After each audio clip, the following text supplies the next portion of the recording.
নমস্কার। আজকে সেকালের গ্রাম পর্যায়ে আজকে তৃতীয় প্রতিবেদন। আজকে যে বিষয়টি উপস্থাপনা করব সেটি হচ্ছে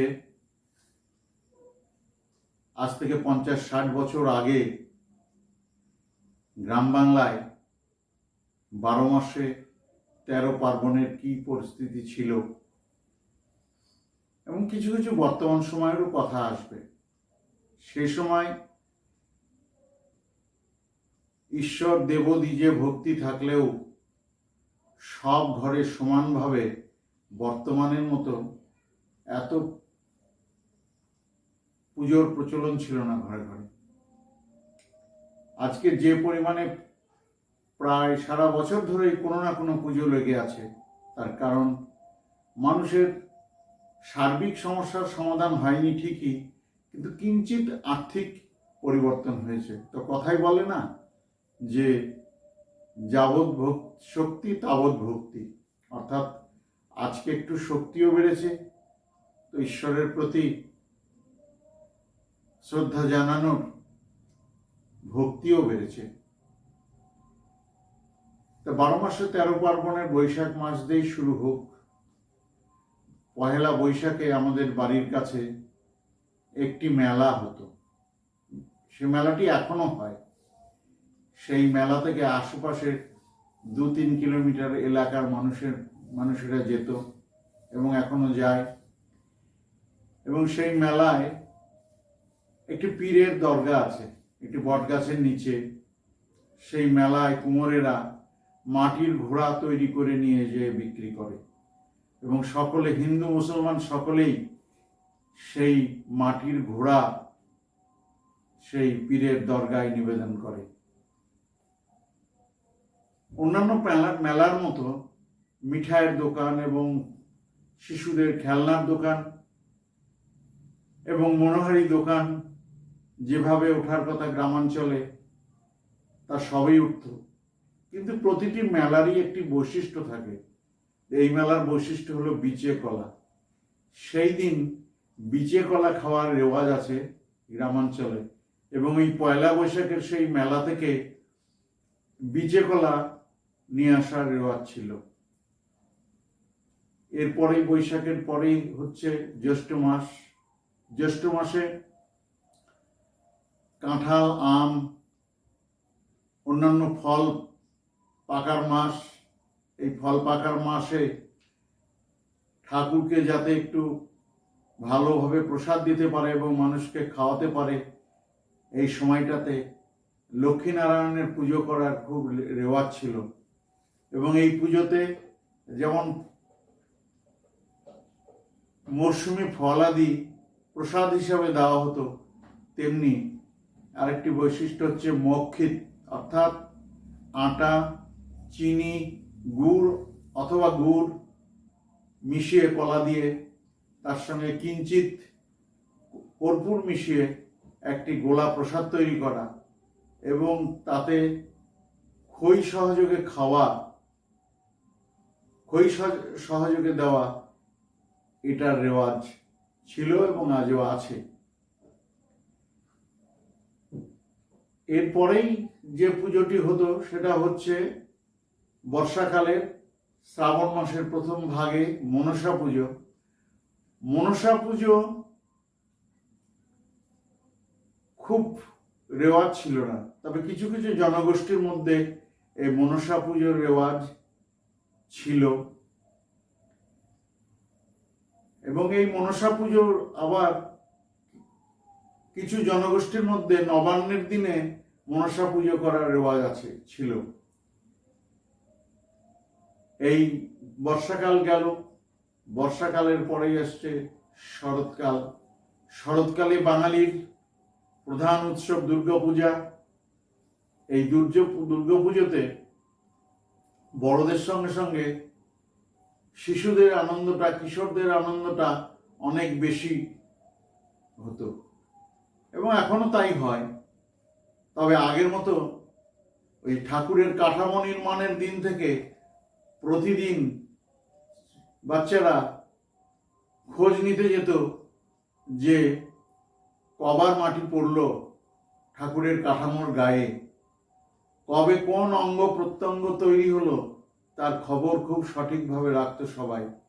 কেউ কোনো কারণে একদিন দুর্গা মণ্ডপে যেখানে ঠাকুর তৈরি হচ্ছে না যেতে পারতো না, কোনো না কোনো ছেলের কাছে সে খবর নিত, অর্থাৎ হালনাগাদ অবশ্যই রাখা চাই। এবং এই দুর্গাপুজোর মণ্ডপে নতুন জামা কাপড় পরে যাওয়ার রেওয়াজ আজ যেমন আছে সেদিনও ছিল, তবে আজকের তুলনায় সেদিন অনেক মানুষই কিন্তু নতুন জামা কাপড় পরতে পারতো না, অনেকেই। এটিও ছিল। আরেকটি বিষয় হচ্ছে এই মেলাকে কেন্দ্র করে অনেকগুলি মেলা হতো এবং এই দুর্গাপুজোয় সমগ্র 3-4 বর্গ কিলোমিটারের মধ্যে ব্যক্তিগত পুজো হচ্ছে 2-3টি এবং সার্বজনীন পুজো হতো 2-3টি। এখনকার মতো এত ঘন ঘন প্যান্ডেল ছিল না। একই গ্রামের মধ্যে 3-4টে পুজো, সে সময় তখন এত হতো না। গোটা গ্রাম মিলে একটাই পুজো হতো বা কারো বাড়িতে একটা ব্যক্তিগত দুর্গাপুজো হতো। এই দুর্গাপুজোগুলি কেন্দ্র করে অষ্টমী পূজা নয়, নবমী পুজোর দিন থেকে মেলা শুরু হতো এবং এই মেলা দশমীর পরেও কয়েকদিন পরেও 2-3 দিন এই মেলা চলতো এবং সেদিনের সেই মেলা আজকের মেলাতেও খুব বেশি ফারাক নেই। এই মেলা শারদীয় উৎসবের সর্বশেষ অনুষ্ঠান হচ্ছে লক্ষ্মী পুজো। লক্ষ্মী পুজো ঘরে ঘরে হতো, প্রত্যেক ঘরে। তবে একটি বিষয়, লক্ষ্মী পুজো কোনো কোনো পরিবারে ব্রাহ্মণ দিয়ে পুজো করানো হতো না, নিজেরাই সে পুজো করত এবং কিছু কিছু পরিবারে ব্রাহ্মণ দিয়ে পুজো করানো হতো। তা সে সময় পূজারী ব্রাহ্মণের খুব অভাব হয়ে যেত, বা আজও হয় সেটি। এবং পূজারী ব্রাহ্মণ সবার মন রক্ষা করার জন্য অন্যান্য দিনের পুজোর মতো পুজো না করে কিছুটা সংক্ষিপ্ত পুজো করে সকলকেই খুশি করত, আজও তাই করে। এবং এই শরৎকালের পরে আসতো হেমন্তকাল। হেমন্তকালের প্রধান উৎসব নবান্ন, কারণ এই সময় নতুন ধান পাকে, আমন ধান পাকে। কবিতায় বলে গেছে, নতুন ধান্যে হবে নবান্ন, তোমারই ভবনে ভবনে। নবান্ন সাধারণত প্রথম অগ্রহায়ণেই পুজো হতো, কিন্তু প্রথম অগ্রহায়ণে পুজো হলেও কিছু কিছু জনগোষ্ঠীর মধ্যে তিথি দেখে নবান্ন করার রেওয়াজ ছিল এবং তিথি দেখে যে নবান্নটি হতো সেটি একটি পাড়ায় সেই জনগোষ্ঠীর সকলে মিলে নবান্নটি করতো প্রত্যেক বাড়িতে, অর্থাৎ একই দিনে হবে, প্রত্যেক বাড়িতে হবে কিন্তু একই দিনে হবে। এবং সেদিনের নবান্নের মধ্যে আজকের কিছুটা ফারাক আছে। সেদিনের নবান্নের মধ্যে শিশু কিশোররা এবং বাড়ির আশপাশে এবং নিকট আত্মীয়দের নিমন্ত্রণ করা হতো, তারা বাড়িতে আসতো। কিন্তু আজকাল নিমন্ত্রিত আসে, আগের মতো ততটা নেই। অর্থাৎ আধুনিকতা যত বেড়েছে, আধুনিকতার সঙ্গে সঙ্গে নিজ নিজ বাড়িতে নতুন প্রসাদ দিয়ে নতুন অন্ন শুরু হয়েছে, কোনো নিমন্ত্রণ না করে। তবে কিছু কিছু জনগোষ্ঠীর মধ্যে এই নিমন্ত্রণ করে অনুষ্ঠান করার রেওয়াজটি কিন্তু আছে। এবং নবান্নের দিন ঢেঁকিতে নতুন ধানের আতপ চাল তৈরি করা হতো। নতুন চালের আতপ চাল থেকে যে গুঁড়ো বেরোতো, অর্থাৎ তুষ বেরোতো, সেই তুষ শিশুরা ছোট্ট বাটির মতো কাঠাতে করে নিয়ে পথে পথে ঘুরে বেরিয়ে ছড়িয়ে বেড়াতো আর বলতো, আতি কাক পাতি কাক নবান করে যা। কিন্তু আজকে এই বয়সে সেই ছড়ার পরের অংশটুকু ভুলে গেছি। এবং সারাদিন কিছু কিছু জনগোষ্ঠীর মধ্যে একদিনে নবান্ন অনুষ্ঠান শেষ হতো, অর্থাৎ সারাদিন দুপুরবেলা খই মুড়ি জলপান, অর্থাৎ অন্ন বাদ দিয়ে অন্যান্য সমস্ত কিছু খাওয়া হতো। রাত্রে যারা আমিষ খেত আমিষ, যারা নিরামিষ খেত নিরামিষ, এবং বহু ব্যঞ্জন রান্না করে সেই অনুষ্ঠান হতো। সেই অনুষ্ঠানের আরেকটি বৈশিষ্ট্য হচ্ছে যে শিয়ালকে নিবেদন করা হতো। অর্থাৎ কোনো বাঁশ ঝাড়ের মধ্যে কাছাকাছি গিয়ে কোনো গাছের গোড়ায়, নিরালা গাছের গোড়ায় গিয়ে সবার প্রথমে শিয়ালকে একটি পাতায় করে নিয়ে যেয়ে খাদ্য নিবেদন করা হতো, নবান্নের খাদ্য। এবং সেই দিন পূর্বপুরুষদের নামেও তুলসী তলাতে খাদ্য বেড়ে দেওয়া হতো। মাফ করবেন, আমি কিন্তু আরেকটি উৎসব দেওয়ালির কথা ছেড়ে এসেছি। দেওয়ালির কথাটা বলি। সেদিনের দেওয়ালি আজকের দেওয়ালির মতো ছিল না। সেদিনের দেওয়ালিতে কুমোরের কাছ থেকে কিনে আনা প্রদীপে সর্ষে তেল দিয়ে দেওয়া হতো এবং 14 পুরুষের নামে বাতি দেওয়া হতো। সেখানে কেউ কেউ ফানুস ওড়াতো, কিন্তু এত বাজি পটকার রেওয়াজ কিন্তু সেদিন ছিল না। এবং দেওয়ালের দিন পাটকাঠি আগুন জ্বালিয়ে নাচানাচি করাও একটা জনগোষ্ঠীর মধ্যে উত্তরবঙ্গের রেওয়াজ ছিল। এবং এইভাবে দীপাবলি সম্পন্ন হতো। এবং দীপাবলি হতো গভীর রাত্রিতে। শিশুরা বা কিশোররা দীপাবলির আনন্দ সকলে অনুভব করতে পারত না। পরদিন দল ধরে যে যে বাড়িতে পুজো হয়েছে বা যেখানে সার্বজনীন পুজো হয়েছে সেখানে গিয়ে প্রসাদ খেয়ে আসতো সেখানে।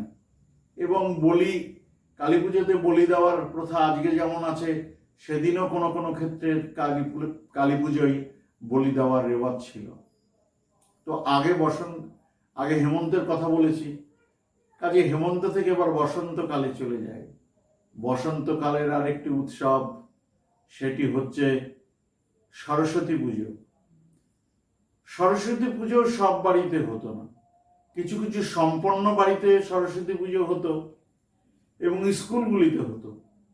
এবং স্কুলগুলিতে প্রচুর পেট ভরে প্রসাদ খাওয়ানোর রেওয়াজ ছিল।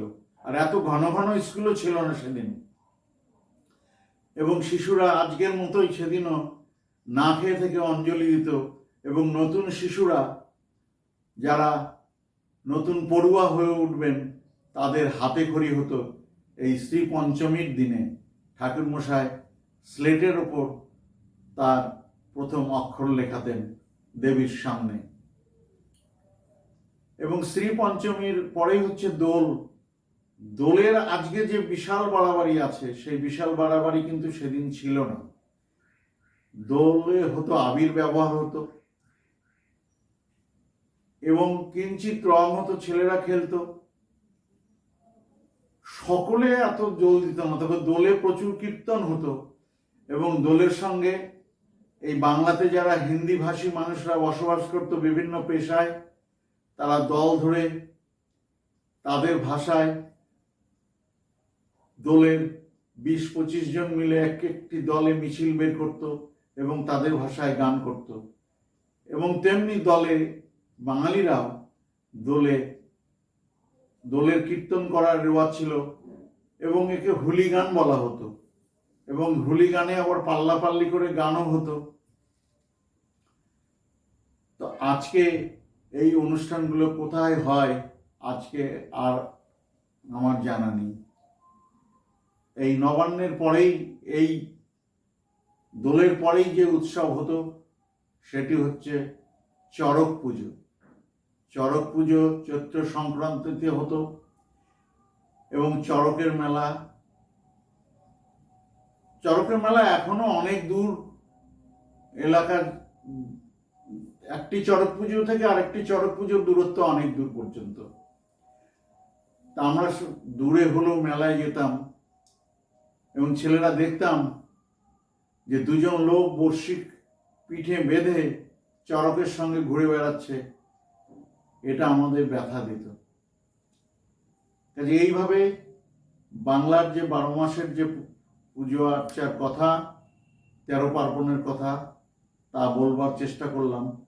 অর্থাৎ আরও পার্বণ আছে কিন্তু আমি প্রতিবেদক হিসাবে যে এলাকায় বসবাস করি সেই এলাকাগুলিতে এই পুজোরই রেওয়াজ বেশি।